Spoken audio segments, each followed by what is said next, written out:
Yo quiero que por favor me acompañen una vez más ahí al libro de Isaías y manténgalo por favor en el capítulo 8. Manténgalo ahí porque vamos a leerlo en su momento una buena parte de ese texto. En este fin de año, hermanos, normalmente cuando uno va a predicar un servicio de fin de año, normalmente uno lo que predica es como una especie de acción de gracias, pero también hacia la esperanza en lo que nos depara el siguiente año. Y así ha sido casi en todos los años, son los sermones más o menos que se predican a fin de año. Pero hoy, esta noche, yo quiero hacer algo completamente diferente. Siempre dentro de los temas de Adviento, es decir, de la venida de Jesucristo. Bueno, de hecho usted ya vio el texto que hemos leído, un texto que habla del nacimiento de Jesucristo. Pero yo quiero que a partir de ese texto tan conocido por nosotros, hagamos una reflexión acerca de lo que nosotros tenemos que hacer como iglesia para el otro año, como iglesia de Jesucristo. Y es porque eso obedece a una reflexión que desde hace un tiempo atrás vengo haciendo y obviamente pues Dios viniéndolo y confirmándolo y Él hablando de verdad. Creo que es importante este mensaje para nosotros como iglesia. Sé que va a ser diferente y distinto a otros, pero creo que es un mensaje importante. Y es que si nos damos cuenta, hermanos, nada más para ponerlo como una introducción, si nos damos cuenta, este año nosotros estamos terminando de una manera distinta a los otros años anteriores que hemos nosotros tenido. Es decir, nosotros como iglesia y en general, me refiero a la iglesia salvadoreña, cristiana, los cristianos salvadoreños, como el país, como nación, hoy estamos terminando un año sonriendo un poco más que los años anteriores.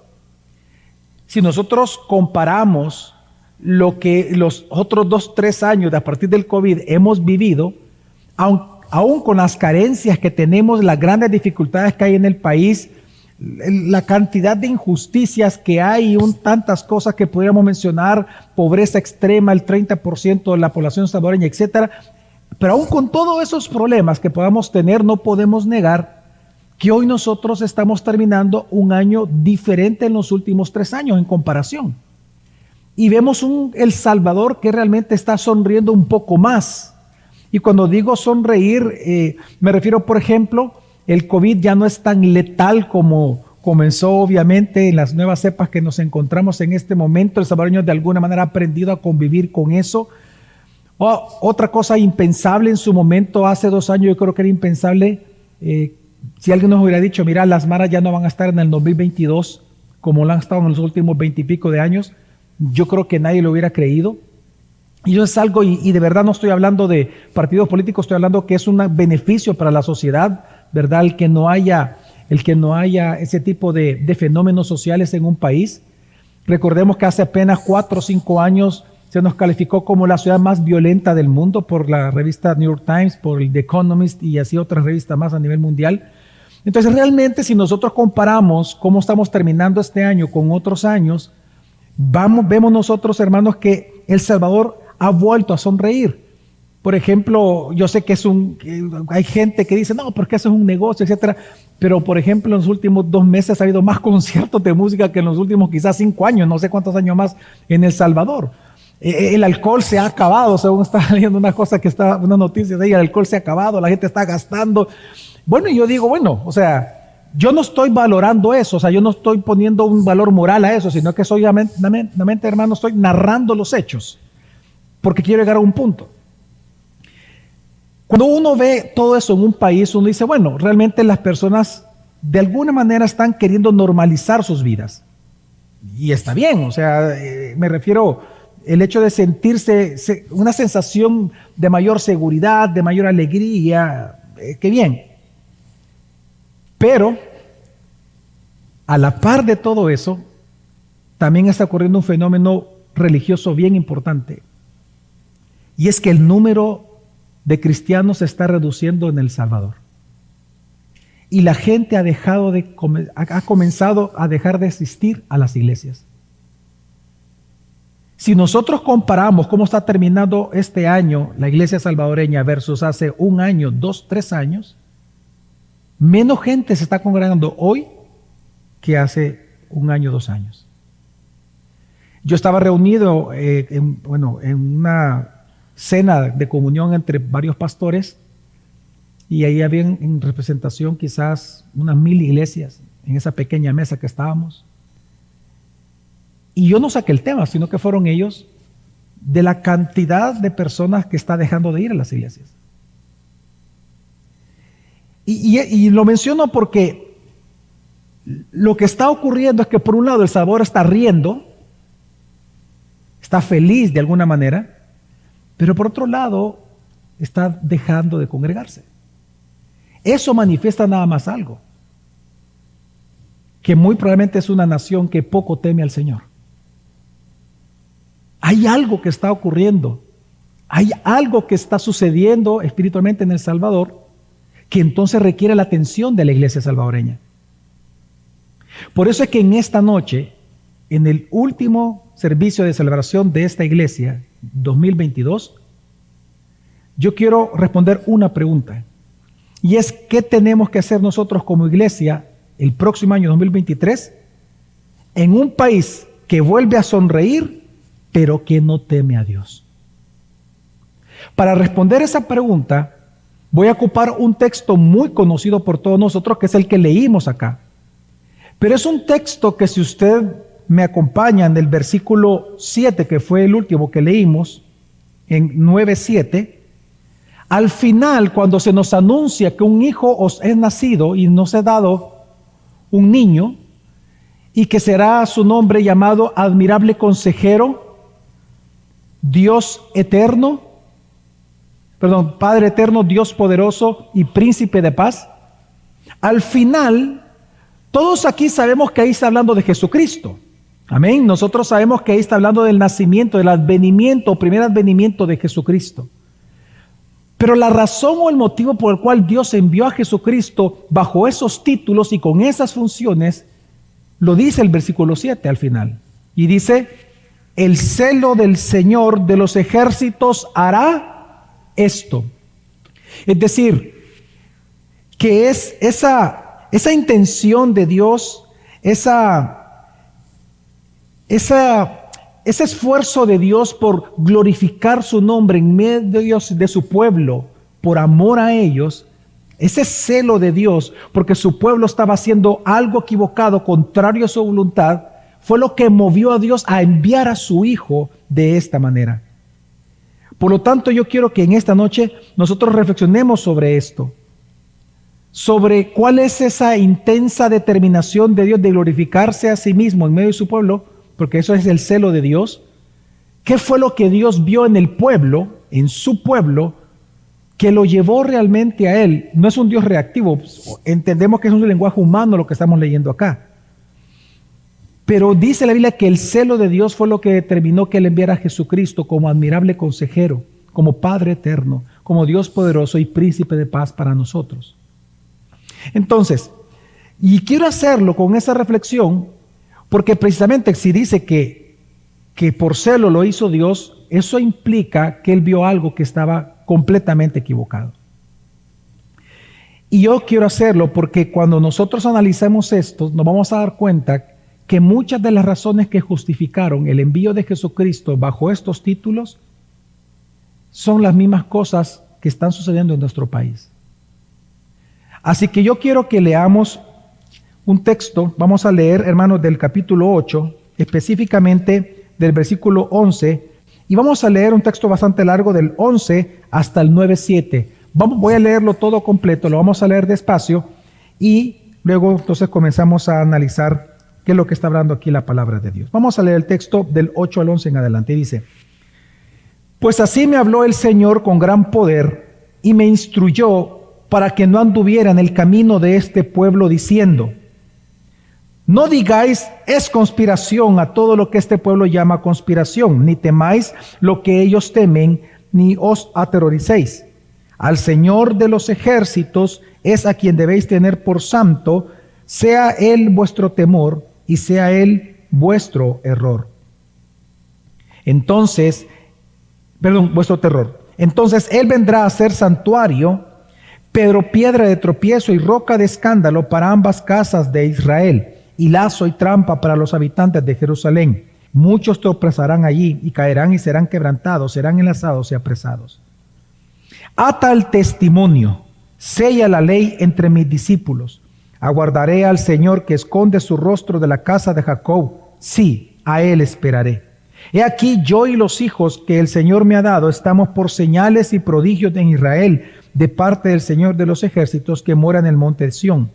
Y cuando os digan, consultad a los médium y a los adivinos que susurran y murmuran, decid, ¿no debe un pueblo consultar a su Dios? ¿Acaso consultará a los muertos por los vivos? A la ley y al testimonio. Si no hablan conforme a esta palabra, es porque no hay para ellos amanecer. Y pasarán por la tierra oprimidos y hambrientos. Y sucederá que cuando tengan hambre, se enojarán y maldecirán a su rey y a su Dios, volviendo el rostro hacia arriba. Después mirarán hacia la tierra, y aquí la tribulación y tinieblas, lobreguez y angustia, y serán lanzados a la oscuridad. Pero no habrá más lobreguez para que la que estaba en angustia, como en tiempos pasados, él trató con desprecio a la tierra de Zabulón y a la tierra de Neftalí, pero después la hará gloriosa por el camino del mar al otro lado del Jordán, Galilea de los gentiles. El pueblo que andaba en tinieblas ha visto gran luz. A los que habitaban en tierra de la sombra de muerte, luz ha resplandecido sobre ellos. Multiplicaste la nación, aumentaste su alegría, se alegran en tu presencia como la alegría de la cosecha, como se regocijan los hombres cuando se reparte el botín. Porque tú quebrarás el yugo de su carga, el báculo de sus hombros y la vara de su opresor como en la batalla de Madián. Porque toda bota que calza el guerrero en el fragor de la batalla y el manto revolcado en sangre será para quemar, combustible para el fuego. Porque un niño nos ha nacido, un hijo nos ha sido dado, y la soberanía reposará sobre sus hombros. Y se llamará su nombre Admirable Consejero, Dios Poderoso, Padre Eterno, Príncipe de Paz. El aumento de su soberanía y de la paz no tendrá fin sobre el trono de David y sobre su reino, para afianzarlo y sostenerlo con el derecho y la justicia desde entonces y para siempre. El celo del Señor de los ejércitos hará esto. Esto es palabra de Dios, hermanos. ¿Por qué he leído todo este texto? Ya vamos a ir explicando poco a poco esto. Porque cuando uno lee la parte del niño Sos es nacido, uno sabe que es Jesús, pero la razón por la cual Él vino es importante. Lo que acabamos de leer nos demuestra de qué Dios se sintió o percibió, o Él mismo dice, fue celoso de su pueblo. Es decir, para que Jesucristo viniera de esta manera, como lo dice Isaías, es porque hubo una situación anterior. Y es lo que nosotros vamos a averiguar. El libro de Isaías, hermanos, fue escrito en el siglo 8 antes de Cristo. Y fue una época importante en la historia de Israel porque a diferencia de, por ejemplo, en la serie de Malaquías que estamos predicando los domingos, a diferencia de Malaquías, que era un momento en el cual Israel estaba empobrecido, era sometido al yugo de la esclavitud, no tenían riquezas, etc. A diferencia de todo eso, en el tiempo en que Isaías existió, no fue así. Sino que precisamente él profetizando principalmente al reino del sur, Judá, aunque también menciona y da palabra para el reino del norte, pero Isaías nació en un tiempo en donde Israel, hermanos, era una nación muy rica. De hecho, el rey de Judá en aquel momento era un rey llamado Acaz, uno de los peores reyes que podemos encontrar en la Escritura. Pero precisamente parte de la prosperidad que gozaba Judá era porque ese rey era precisamente un traficante. Era un traficante, era una persona sin escrúpulos, hacía negocios sin escrúpulos y en su corrupción hizo que de alguna manera muchas personas y muchas familias fueran prosperadas en su nación. Pero también a la par de la prosperidad era un pueblo muy temeroso, con muchas paranoias en su mente y teorías de la conspiración. Y eso lo habla muy claramente la Escritura. De hecho lo leímos, que parte de lo que Dios le dice a Isaías es: no le llames conspiración a todo lo que tu pueblo llama conspiración. Porque el problema es que mire, esto es bien fácil de entenderlo. Cuando una persona tiene más, ¿cuál es su mayor preocupación? Que antes no tenía. Su mayor preocupación es perderlo todo. Y entre más poder tiene alguien, entre más riqueza tiene alguien, más desconfía de la gente. Las personas comienzan a decir, no es que este me busca porque está interesado en mí, está interesado en mi dinero. Por ejemplo, una persona que es pobre no le va a decir a su hija, mira, casate con bienes separados con tu esposo, no va a hacer que te quite algo. ¿Y que le va a quitar si es pobre? Entre más usted tenga, vienen todos estos artilugios, ¿verdad? Y pensamientos conspirativos de miedo en donde, no, mira, si te vas a casar, vienes, ¿verdad?, separados, porque no hace que te quite toda la herencia que te hemos dado. Es decir, en aquel momento era una nación paranoica en donde ellos pensaban que todo alrededor los querían conquistar. Pero es que también en parte tenían un poco de razón, porque Asiria, es decir, el reino del norte sí los quería atacar, aunque no lo hizo, pero sí lo quería hacer. Y Asiria todavía no había atacado al reino del norte, estaba ahí creciendo y levantándose ya como un gran imperio. Pero a la par de todo esto, también leemos en Isaías capítulos que a la par de la prosperidad, y aquí por favor vayamos entendiendo, a la par de que ellos reían y se gozaban en la prosperidad porque las cosas estaban cambiando y mejorando, en el capítulo 2 Dios lo que dice es que ellos estaban pecando en gran manera. De hecho, en el capítulo 2 dice de los pecados que Dios enumera de Judá es supersticiones, adivinación, espiritismo y ocultismo. Así que vea por un momento, por favor, la pintura que Dios nos está transmitiendo acá. Por un lado, el PIB, el Producto Interno Bruto, creciendo hasta el tope. Y por otro lado, Israel pecando hasta el tope. Eso nos demuestra que no toda prosperidad, si tú eres una persona que dice, no, es que aquí la meta de mi vida es hacer pisto, Dios me tiene quiero que entiendas que no siempre Dios te va a prosperar. Satanás tiene el poder para hacerlo. ¿Te recuerdas la tentación que él hizo a Jesús? Esto es mío, si tú pastor me adorares, te lo doy. Porque lo que está demostrando Dios en Isaías, que es posible que tú tengas muchísimo dinero, muchísimas oportunidades, serás el mero del trabajo y ser el hombre más pecador del mundo. Y entonces, en este contexto, incluso luego va al capítulo 5, Isaías dice que esta nación se estaba convirtiendo y corrompiendo cada vez más, que entonces entró en un capitalismo abusador, en donde, y el texto lo dice, que el que tiene tierras tiene más tierras porque le está quitando al que no tiene. Es decir, que entre los mismos hermanos dentro del pueblo de Dios había muchísima corrupción. Pero a la par de todo eso, de las cosas que Dios los acusa también a ellos, de lo cual Dios se siente celoso por su pueblo, es también Isaías capítulo 5, yo lo voy a leer, dice versículo 11 al 12, está en pantalla, dice, ay de los que se levantan muy de mañana para ir tras la bebida, de los que trasnochan para que el vino los encienda. En sus banquetes hay lira, hay arpa, hay pandero y flauta y vino, y no contemplan las obras del Señor, ni ven las obras de sus manos. Es decir, que había conciertos, Bad Bunnies y Bad Bunnies,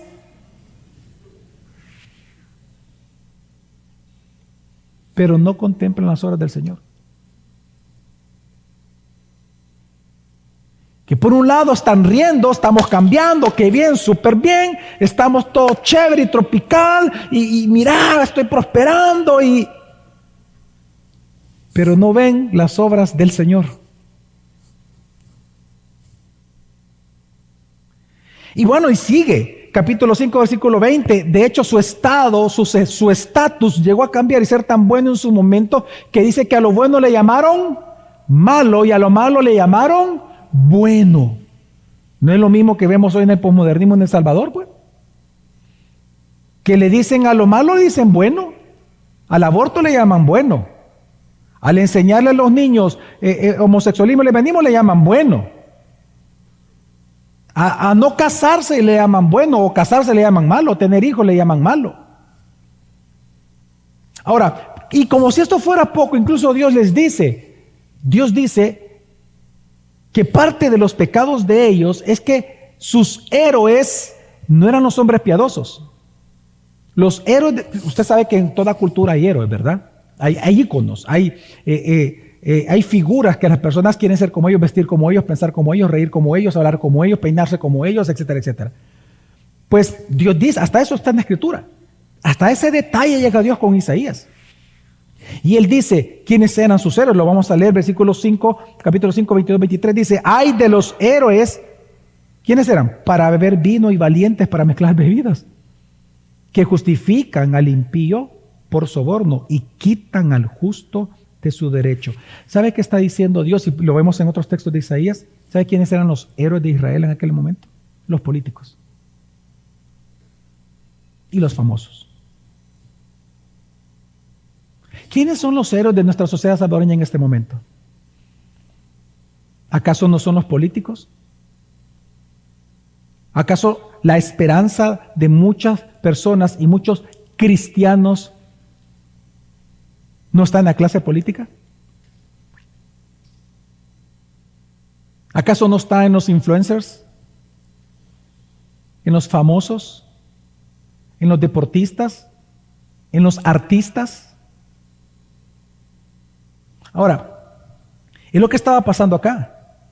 Y es en ese contexto que llegamos entonces al capítulo 8.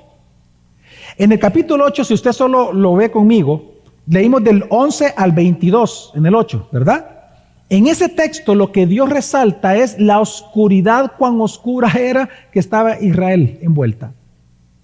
Pero del 9:1 al 7 habla de la luz y la promesa que Dios les da en esperanza. Así que vamos a ver rápidamente qué es lo que Dios está haciendo. Es decir, en el capítulo 8 Dios lo que hace es narrarnos qué fue lo que a Él lo llevó a hacerlo de su pueblo. Y es que su pueblo, hermanos, en el texto que leímos, está cometiendo dos grandes pecados. El primer pecado es que ellos tenían un miedo a lo incierto. Fíjate qué es lo que le dice Dios a Isaías. Dios le dice, Isaías, porque era un mensaje para él, pero también de él hacia el pueblo, pero también era un mensaje para él, le dice a Isaías, no le llames conspiración a lo que los demás hablan de conspiración. En otras palabras, y luego le dice, no tengas miedo.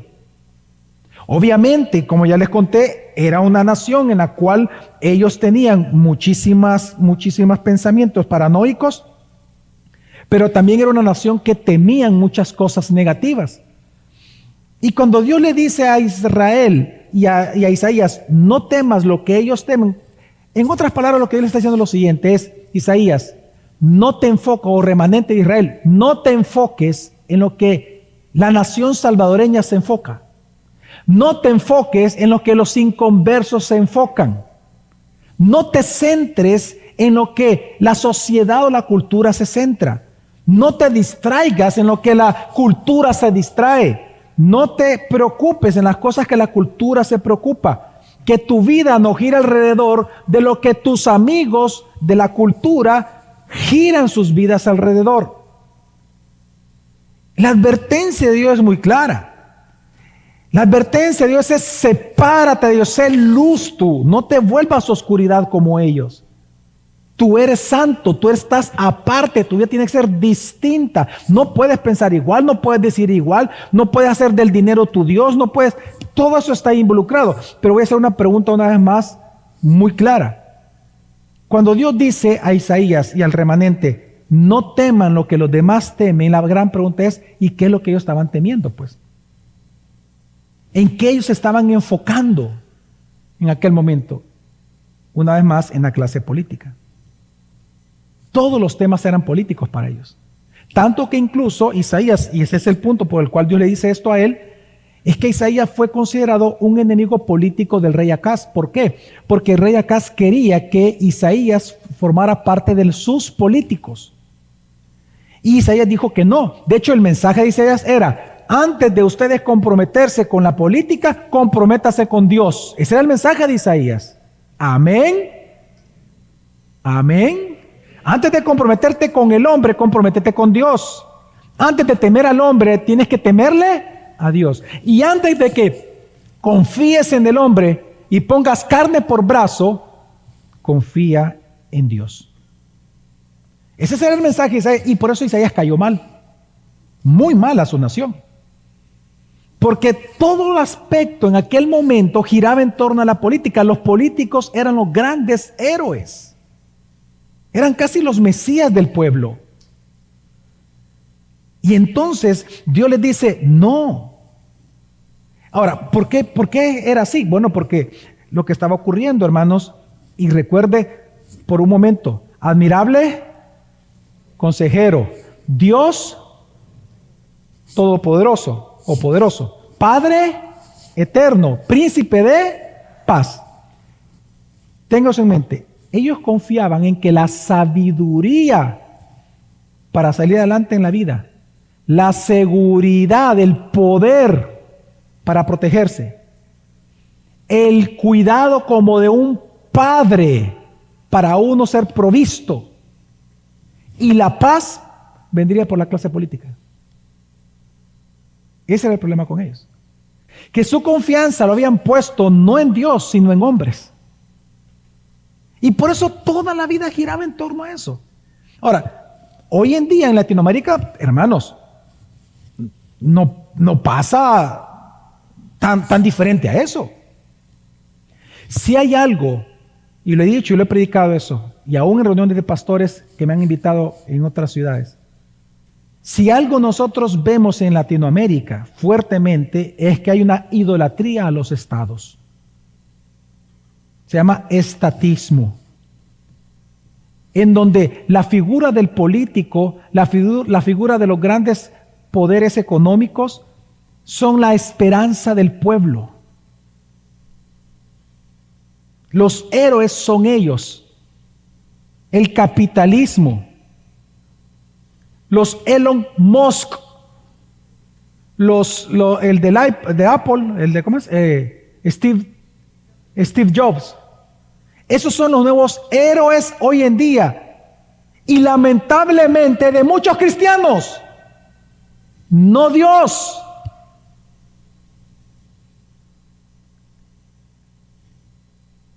Hoy en día es bastante similar. Solo mire, de verdad, haga el ejercicio. Usted abra el periódico digital o físico, abra Twitter, cualquier medio de comunicación que usted utilice, cualquier red social. ¿Y cuál es el tema número uno de lo cual hablan los salvadoreños? Política. El segundo es deportes. Y somos alienados porque ni siquiera hablamos de aquí del FAD, de la alianza, por lo menos, aunque sea, ¿verdad? Aunque sea como se sella, ¿verdad? O sea, no del Real Madrid, del Barça, se pelean ahí porque uno ganó, el otro perdió. Alienados que somos. Dos son los grandes temas que habla el salvadoreño: que Dios me guarde, con Dios me libre. La política y el deporte. Esos son los Mesías. En eso deposita la confianza de la gente. Lo que ellos dicen, es que si Ronaldo lo dijo, si Messi lo dijo, si fulano lo dijo, entonces, claro. Eso es así. Y digo esto porque por eso es que Dios, ¿cuál fue la respuesta de Dios a eso? La respuesta de Dios, si usted lo ve en el versículo 13, Dios le dice a Isaías: pues entonces es al Señor de los ejércitos, y no a los políticos, y no a los famosos, a los que tú tienes que tener por santo. Y lo repito, por favor, si no me escuchó. Es al Dios de los ejércitos al que tú tienes que tener por santo. ¿Qué significa esa frase? Que tienes que santificar el nombre de Dios. ¿Pero qué es santificar el nombre de Dios? Porque santificar en el contexto lo vamos a entender muy perfectamente con esta historia. Santificar el nombre o no santificar el nombre de Dios, o tenerlo o pervertir el nombre de Dios, o en todo caso profanar el nombre de Dios, hermanos. Algunos piensan de que es, por ejemplo, si usted está clavando, ¿verdad?, en la pared un clavo y está con el martillo y se pegan a ustedes. ¡Ay, Dios! ¡Ay, que duele Dios! Y la gente, un cristiano así de cepa colorada, le va a decir: no tomes el nombre de Dios en vano, cierra esa trompa, le va a decir a usted, ¿verdad? Y claro, porque ahora, ¿eso se considera usar el nombre de Dios en vano, sí o no? Sí, eso es usarlo en vano. A eso se refiere. ¿Ese es el peligro que Dios está viendo acá? No. O sea, sí está incluido eso, pero tiene que ver mucho más a eso. ¿Sabe qué es? ¿Qué es banalizar el nombre de Dios o profanarlo? Es hacerlo común.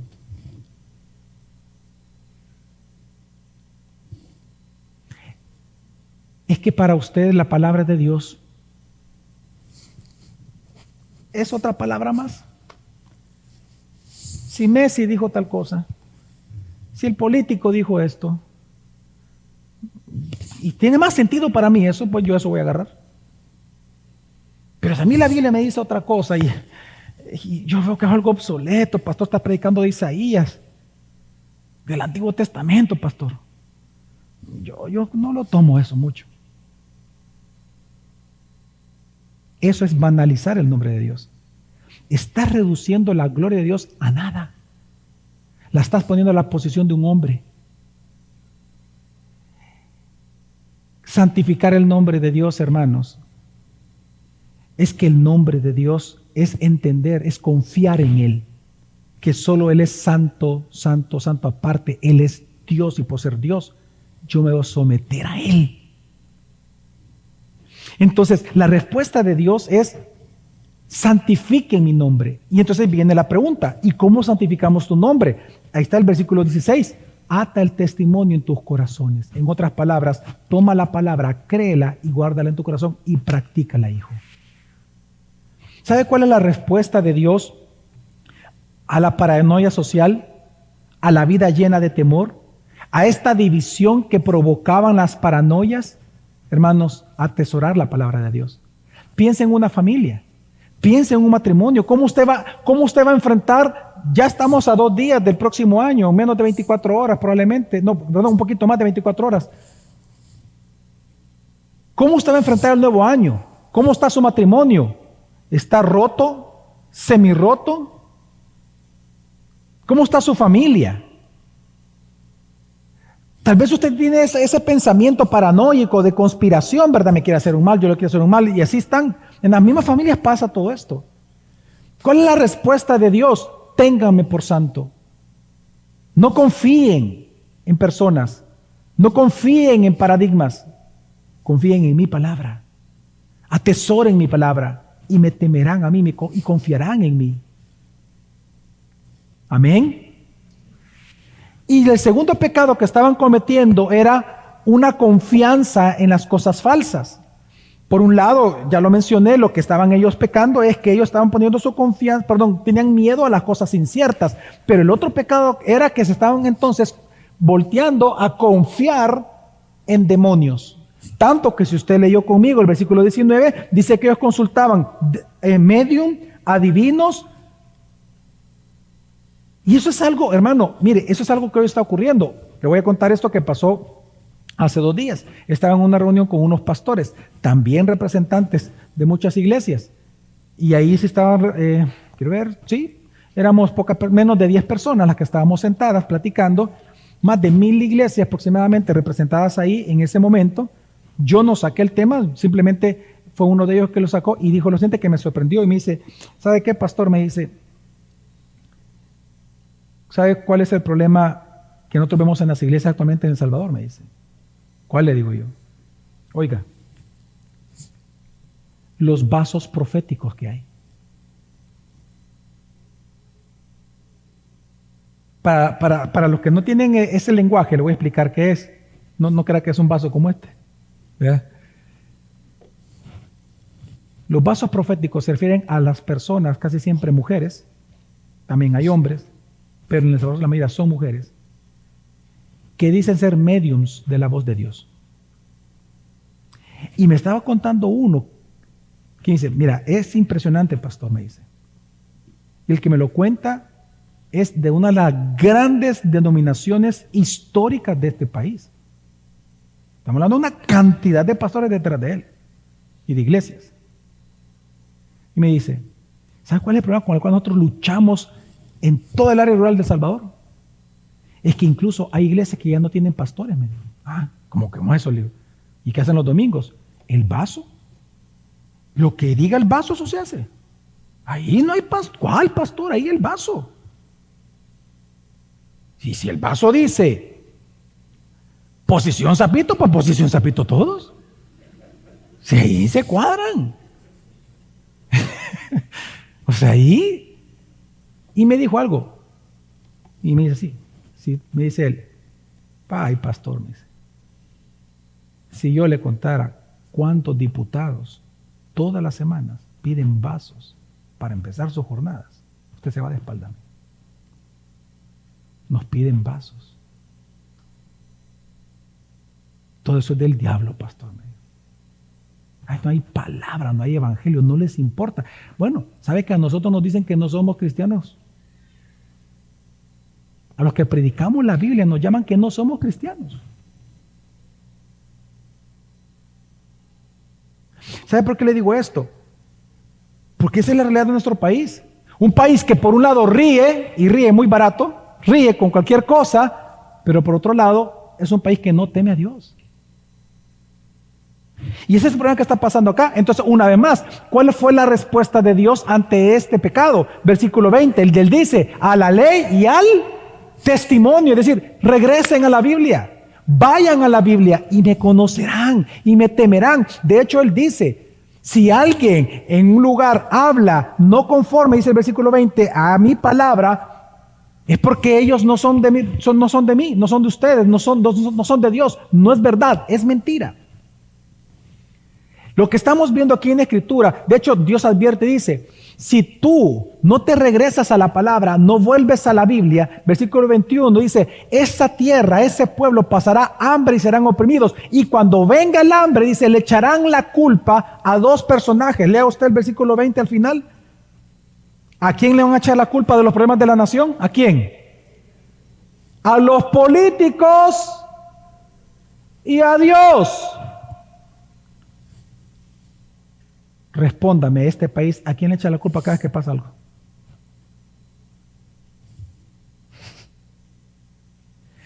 ¿En dónde están poniendo ellos su confianza entonces? En hombres, en sistemas, no en Dios. Pero por esa razón, Dios, cuando dice que va a venir a Siria y los va a arrasar por estos dos pecados, y otros más, entonces Dios da una promesa, porque esa no fue las palabras de juicio nunca son las últimas palabras de Dios, siempre vienen las palabras de gracia. Y entonces Dios les da una promesa, capítulo 9. Y la promesa que Dios les da, ¿cuál es? Dios les dice que esa misma ciudad que iba a recibir angustia, la aflicción de los asirios, iba a ser de las primeras que iba a ver la luz que amanecería en ellos, y serían los primeros de los primeros que gozarían de la libertad. Ahí no sabían de qué, hoy nosotros sabemos, del pecado que los agobiaba. Y le llama de manera muy específica en el versículo 1, 9:1, ¿quién va a ser? Y dice, Galilea de los gentiles. Pues qué interesante, hermanos, que precisamente el evangelista Mateo en el capítulo 4 viene y dice que cuando Jesús se entera que Juan el Bautista, su primo, había sido encarcelado, él se va a vivir a Capernaum, al mar de Galilea, y dice Mateo, para que se cumpla lo dicho por el profeta Isaías, y cita este texto, para que así como pasó con Zabulón y la tierra de Neftalí, ahora se vuelva gloriosa la tierra Galilea de los gentiles, porque por fin verá la luz. Y al terminar de decir entonces y citar a Isaías, Mateo, entonces luego dice, y a partir de ese momento, dice Mateo, Jesús comenzó a predicar en el mar de Galilea, diciendo, arrepentíos y creed en el Evangelio. ¿Sabe qué está diciendo Mateo, hermanos? Que la solución de Dios a una nación pagana, porque es lo que vemos aquí, una nación pagana, a una nación confundida, a una nación apartada de Dios, a una nación que por un lado sonríe, pero que por otro lado no le teme a Dios. ¿Sabe cuál es la solución de Dios? Jesucristo y su glorioso Evangelio. Porque el único que puede transformar el corazón de una persona es Cristo Jesús. El único. Es el único que puede transformar nuestra vida, transformar tu vida y mi vida. Y es lo que está enseñando la Escritura. Por eso es que la solución de Dios a los problemas de la sociedad siempre va a ser el perdón, el arrepentimiento y creer en el Evangelio. Y es entonces que llegamos al famoso texto que ya todos conocemos. Dios lo que está diciendo es que Va a ser tan grande la alegría de Galilea de los gentiles como evidencia y muestra y ejemplo y señal de que la liberación del pecado ya había venido al mundo, que entonces Dios responde una pregunta: Señor, ¿y cómo va a ser esto? ¿Cómo tú nos vas a traer esta libertad en Galilea de los gentiles y de ahí para todo el mundo? Y Dios dice: lo haré a través de un niño, porque un niño nos ha nacido, un hijo nos ha sido dado, y la soberanía reposará sobre sus hombros, y se llamará su nombre Admirable Consejero, Dios poderoso, Padre eterno, Príncipe de paz. Y el aumento, ve usted, el aumento imparable del reino de Dios y el aumento de su soberanía y de la paz no tendrá fin en el trono de David y sobre su reino, es decir, que iba a ser del linaje de David, para afianzarlo y sostenerlo con el derecho y la justicia desde entonces y para siempre. ¿Y qué fue lo que hizo todo esto? Dice: el celo del Señor de los ejércitos hará esto. Hermanos, en aquel momento Israel confiaba en que la sabiduría para salir adelante, en la seguridad personal familiar, el cuidado y la preservación de la familia y la paz sobre ellos iba a venir de la clase política. Pero Dios les dice a través de Isaías que no sería así, sino que precisamente a través de Dios encarnado, Él sería el admirable consejero de todos ellos. Dios poderoso los va a proteger y defender. Que a través de este Padre eterno ellos recibirían el consuelo y la provisión de Dios como Padre. Y a través de este príncipe de paz gozarían de una paz que ningún político, ningún economista, ningún abogado, ningún médico puede lograr sobre la faz de la tierra, sino únicamente Jesucristo. La paz que viene del perdón de tus pecados y de mis pecados. Entendiendo todo esto entonces, el contexto en el cual sale este texto tan hermoso, ¿cuál debe ser entonces, hermanos, de la iglesia de Cristo en medio de un país que sonríe pero que no teme a Dios? ¿Sabe cuál es? Hermanos, ser fiel, ser una iglesia fiel. Ese es el deber de nosotros, a la ley y al testimonio, ser una iglesia fiel. Ser una iglesia fiel en creer la palabra de Dios, en estudiar la palabra de Dios, en leer la palabra de Dios, en enseñar la palabra de Dios, en citar la palabra de Dios, en predicar la palabra de Dios. Lo que se requiere de nosotros en este país, hermanos, es ser fiel. Una de las más grandes tentaciones que la iglesia salvadoreña va a enfrentar en los próximos años en un país que comienza a sonreír claramente va a serle infiel a Dios. Esa va a ser la gran tentación. Cuando todo esté chévere y tropical, ahí es donde tú vas a querer dejar de venir a la iglesia, te vas a descuidar de tu familia, de tu esposa, de tus hijos, de tu esposo. Porque tú vas a pensar lo siguiente: que ser rico es sinónimo de ser bendecido. Y Dios te está diciendo no, porque ellos eran extremos ricos, pero extremos en tinieblas. Su riqueza fue parte del juicio de Dios sobre ellos, porque ¿sabe cómo fue parte del castigo? No lo quise leer, pero si usted lee al inicio del capítulo 8, Dios les dice que todas sus riquezas, le dice a Isaías: antes de que tus hijos te digan papá y mamá, voy a saquear la riqueza de ustedes. En otras palabras, Dios lo que hizo es: ok, ustedes quieren dinero, ese es todo tu rollo, hijo. Es lo que tú quieres, pisto. Ok, te voy a dar pisto. Es igual que con Moisés en el desierto.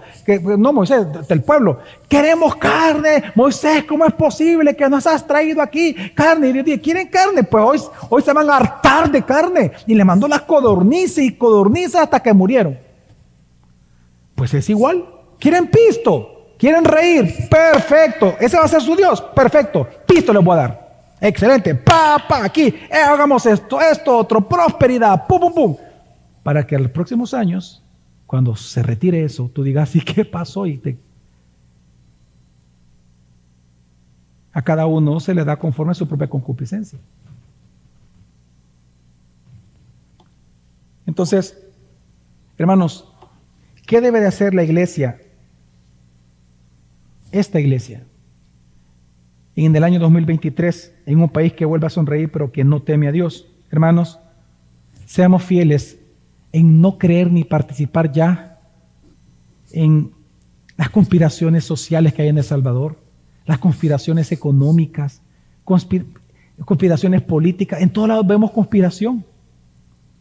Que si se cayó un puente, no, es que fulano, a ver quiénes lo hicieron para que no... Y si construyeron un puente, no, es que esa es una cortina de humo porque están haciendo otro lado por este lado. O sea, y lo mismo pasa en las familias. Va a creer que vino fulanito aquí, el pisto quiere. Mire, usted no es el Espíritu Santo para que sepa el corazón de la gente, hombre. No participe de conspiraciones. ¿Sabe qué? Mejor tema a Dios. ¿Sabe quién controla todas las cosas que pasan en El Salvador? Dios. No importa si el que Dios usa es pecador o no es pecador. Dios, por ser soberano, Él es libre en usar la maldad para sus propios beneficios. Amén. Como decía Lutero, ¿verdad? Que Satanás era el perro encadenado de Dios en su mano. Al final hace lo que Dios quiere. Hasta donde Él le suelta la cadena, hasta ahí llega Satanás. En Job vemos que Satanás tiene que pedirle permiso a Dios para hacer algo. El que gobierna este país se llama Jesucristo, hermanos. Por lo tanto, usted tiene que descansar en Él y confiar en Él, en todo, cualquier área, cualquier cosa que suceda. Confiemos en el Señor, hermanos. Se requiere que seamos una iglesia fiel, el remanente fiel del 2023. Tenemos que ser la iglesia. A la ley y al testimonio, ahí está nuestra confianza. Ese es nuestro fundamento, esa es nuestra predicación, esa es nuestra vida. Eso es lo que nosotros hablamos. Que también se requiere de nosotros ser fieles en no temer lo que la sociedad tema, en no centrar nuestra vida en lo que las sociedades centran sus vidas, en no preocuparnos en lo que la sociedad se preocupa, ser fieles en santificar el nombre de Dios, en no tomarlo en vano, en no reducir su gloria, en no tenerlo por común el grandioso nombre de Jesucristo. Ser fieles en predicar el evangelio de Jesucristo a todas las personas. Fieles en arrepentirnos todo el tiempo de nuestros propios pecados, pero también, hermanos, fieles en confiar en el control soberano que tiene Jesucristo sobre su creación, sobre nosotros y el país. Plena confianza, ser fieles en confiar que Jesucristo, Él es para nosotros nuestro admirable y único consejero. Nuestro Padre que nos consuela eternamente, el Dios todopoderoso que nos cuida y nos provee, y el príncipe de paz que ha perdonado nuestros pecados es Jesucristo. Tenemos que ser la iglesia fiel de Cristo y fiel, hermanos, en descansar en la esperanza de su segunda venida. Israel estaba esperando la primera venida, nosotros la segunda. Hermanos, seamos fieles como Dios nos pide que seamos fieles. Amén. Seamos, en este año 2023, seamos el remanente fiel de nuestro Señor. Vamos a orar.